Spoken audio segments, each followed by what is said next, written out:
Hi, Addsure followers. It's myself and Mike over a cup of coffee or water having a bit of a chat about something that's come up recently on social media. It's quite an interesting question that I think a lot of people have the question asked at some point, and maybe there's not a clear-cut answer. So join us today as we do a bit of a discussion.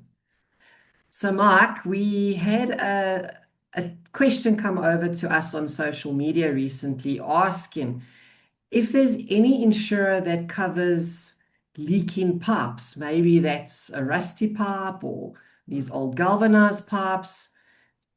Do you know if there is any insurance on offer like that, perhaps? Yeah, it's the question does crop up from time to time on whether essentially whether wear and tear or maintenance issues. Now I call them wear and tear issues. I'm careful not to call them maintenance issues, but wear and tear issues. Insurers generally don't cover that because it's not deemed a sudden and unforeseen event. Um, an insurance claim should be sudden and unforeseen for it to really qualify as a claim under normal circumstances. But there is a need out there for people. People feel that if there's a leak and it's caused by a rusty old pipe, that the insurance should pay. That is definitely not the case in most circumstances, and certainly with the insurance policies we work I should say, not for. But also, I'm very careful to always say that there's no such thing. I see it's often said on the social media groups and so on. Oh, will insurance pay? You can't say whether insurance will pay or not because it depends on the particular policy wording. But we do have a general trend. There's generally three boxes. For example, an ordinary burst pipe, perfectly good pipe would be covered, but a wear and tear, a rotten old pipe would not be covered. The third scenario, of course, is a little bit of a hybrid between the two, but we won't go there. Bottom line, wear and tear related rusty old pipes, leaking, slow leaks, damp over time is definitely not an insurance claim with the insurers we work with. So to answer your question, a long way to answer it, is no, we don't work with any insurers that do offer it at this stage. Okay, so and rightly and better so. Some insurers, in their wisdom over the years, we've been doing this for quite a long time, um, have tried. They've offered 5,000 Rand, for example, for leaking pipes that are detected. There's a little limit of that. Um, then when that got too expensive because that just gets used up. It's pretty much going to happen on an older building, particularly. So, in some areas, like I know in Blouberg, in Cape Town, the water quality is such that, and it's not the composition of the minerals in the water more than anything else that eats away at the copper. And you have pinholes after 7 years, 8 years. So, and that's wear and tear. It's a rusty pipe.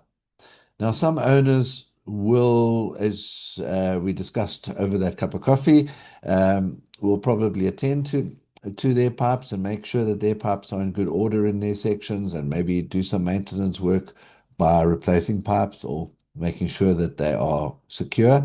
And then other owners, want to claim. So you would have some unfair element there. Should a policy, in other words, should all the owners be subsidizing some owners who might want to claim on something that's really a wear and tear or even a maintenance issue in some cases where the pipes are visible? Brokers like ourselves might really like something like that because, number one, it's quite nice to be able to say, yes, you're covered. Saying no is a horrible thing to have to do. That's the horrible part of a broker's job is to say no. Yeah, Um, terrible. and we're saying no on somebody else's behalf, and then we're still the horrible people. So yeah, saying no is not nice. So we like something where we can always say yes. And also the premium would go skyrocketing high because if there's going to be maintenance on the policy, it effectively becomes the scheme's maintenance plan as far as pipes go. And the premiums would go up, and then brokers would earn more, wouldn't we? So yeah, it would be good news for brokers. But from Yeah. a practical point of view and a solid advice point of view, we think it's a very bad idea because it would put pressure on premiums. We're trying to get the widest cover for our client with sustainable policies that people can afford. So what I would always be going for is saying, we're trying to manage your claims ratio, Mm. which means that we want to have an insurance policy that responds to sudden and unforeseen events that you can't plan for. Maintenance, you should be scheduling. Um, obviously, you don't know when the leak is going to come along, but you should try and, as a scheme, cover at least the common area pipe leaks because they leak underground, and you need to build that into your maintenance plans. And then for the owners, it's going to be if you're in an old house or an old, lovely old building, it is beautiful, but at some stage those pipes are going to need a refit. So, it's part of the responsibility of property ownership, I'm afraid. So Yeah, yeah, that's the type of thing. That's my view. there's definitely a very fine line between now the maintenance aspects and an insurable event because I know we always get the retort that says, but this pipe is in the wall. How am I supposed to maintain it? Or how can there be wear and tear on this pipe? How am I supposed to have been able to identify it? So I understand the question because that would just be so much easier. It can be somebody else's problem, but then it's not going to be sustainable. And you're going to have everybody else paying for what might happen in their section, and now you've got 30 units and one person has that experience and all 29 other units have paid this premium and only one seems to get the benefit. So might not be such a good idea. Yeah, and it's also difficult to control because what we have seen is people take advantage of it. So if you need and you want to renovate your bathroom, oh, we've got problems with our pipes in our bathroom. We need to chop this all open. So it gets a little bit out of hand, and that's what actually pushes the price sky high. Is actually the expectations and demands are much higher. Um, the community spirit is suddenly lost when it comes to money. And then the insurers have also, just by the way, also tried a few other tricks. One of them was they would pay 5,000 Rand to seek the leak. Okay. And that would Mm, also get soaked up so quickly per claim. I mean, imagine 10 units each seeking a leak for 5,000 Rand. And, that might involve some chopping away and finding the pipe. 10 times 5, that's 50,000 Rand just on seeking, and you haven't fixed anything yet. So, and mm, that's also something that the insurance companies tried to do, and then they quickly left the market for that. Otherwise, they would have had to double the premiums. And people don't take well to doubled yeah, premiums when claims ratios go out. To mention the question that you had there, that you mentioned, understanding the wall, how do you maintain a pipe in the wall? Well, you can't. And that's why I don't use the word, some people say it's either a maintenance issue or it's an mm, insurance issue. If yeah, you if you no, say maintenance issue, it raises that question. So I always say wear and tear. And the counter argument, you could say if you want to argue that way, remember we would like it to be paid. But it's the way to look at it is honestly to say, look, it's a wear and tear issue. It's in the wall. Yes, you couldn't maintain it, but nor could the insurance company. So it's why should the insurance company pay for when your car rusts, they don't buy you a new chassis, or whatever the case, whatever, mm, or a new mm, panel that's rusted through. Um, and likewise, if there's a leaking oil place somewhere down in your engine, the insurance company don't pay for that. They pay for the sudden accident that you might have, or if your car caught on fire. So Yeah. yeah, that's sort of the context. Mark, so then is there a need for insurers to possibly look at this in a more individualized scale as opposed to a complex scale? Like, are there policies out there that see to just an individual's needs? Yeah, so I think first of all, we need to understand that the sectional title or bodies corporate are a different environment, um, because the pricing is different, it's bulked, etc., etc. We won't go and discuss that in detail.